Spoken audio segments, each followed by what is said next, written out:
Hello students, जब भी Archimedes principal आता है तो आप उसके फॉर्मूला को याद कर लेते हो और डेफिनेशन को रट लेते हो, लेकिन उसका सही एक्चुअल मीनिंग क्या है नहीं समझ पाते, जिसकी वजह से हमें कन्फ्यूज़न होता रहता है। वेट क्या है, वॉल्यूम और ये सब में न्यूमेरिकल्स में हमारा मार्क्स कट जाता है। तो चलो आज आर्किमिडीज प्रिंसिपल को बड़े सिंपल तरीके से समझते हैं। देखो, आर्किमिडीज को समझने से पहले आपको अपथ्रस्ट समझना होगा। अपथ्रस्ट क्या होता है?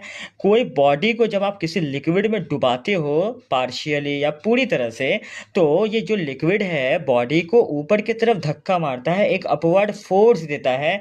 आपने इसको एक तरह से फील किया होगा जब आप बाल्टी के अंदर अपना भरे हुए पानी में आप अपना हाथ को डुबाओ तो हाथ के ऊपर लगता है कि ऊपर की तरफ पानी धक्का मार रहा है। ठीक है, तो ये जो अपवर्ड फोर्स है ना, इसी को हम क्या बोलते हैं? अपथ्रस्ट बोलते हैं। अब आर्किमिडीज ये अपथ्रस्ट कितना है यही बताता है। तो देखो, जब भी आप कोई बॉडी को डुबाते हो तो यहाँ से पानी कुछ जो है वो डिस्प्लेस होता है, पानी निकल जाता है। ठीक है, ये पानी का जो वेट होगा, ये जो डिस्प्लेस्ड लिक्विड का जो वेट होगा ना, इसी वेट का बराबर होता है अपथ्रस्ट। याद रखना, अपथ्रस्ट इक्वल होता है वेट ऑफ लिक्विड डिस्प्लेस्ड, और यही है आर्किमिडीज प्रिंसिपल।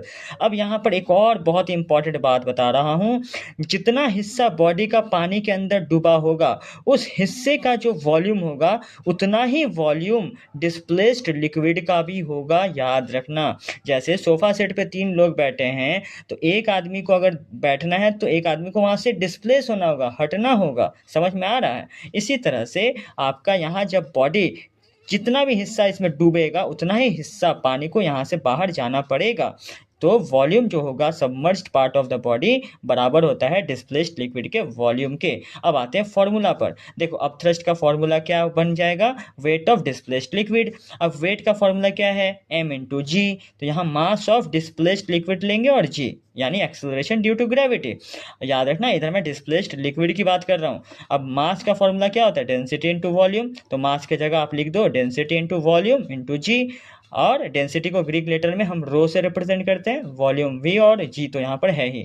याद रखना, ये जो डेंसिटी और वॉल्यूम है वो डिस्प्लेस्ड लिक्विड की है। लेकिन अभी अभी मैंने बोला, जो डिस्प्लेस्ड लिक्विड का जो वॉल्यूम होता है वो डूबे हुए हिस्से बॉडी का जो है उसका वॉल्यूम के बराबर होता है। तो ये जो वॉल्यूम आप लिखे हो, इसके जगह आप volume of submerged body part भी ले सकते हो। ठीक है, होप आपको ये वीडियो समझ में आ गई होगी।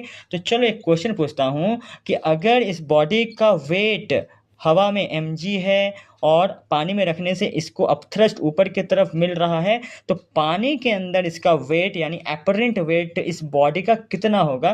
कमेंट में जरूर बताना।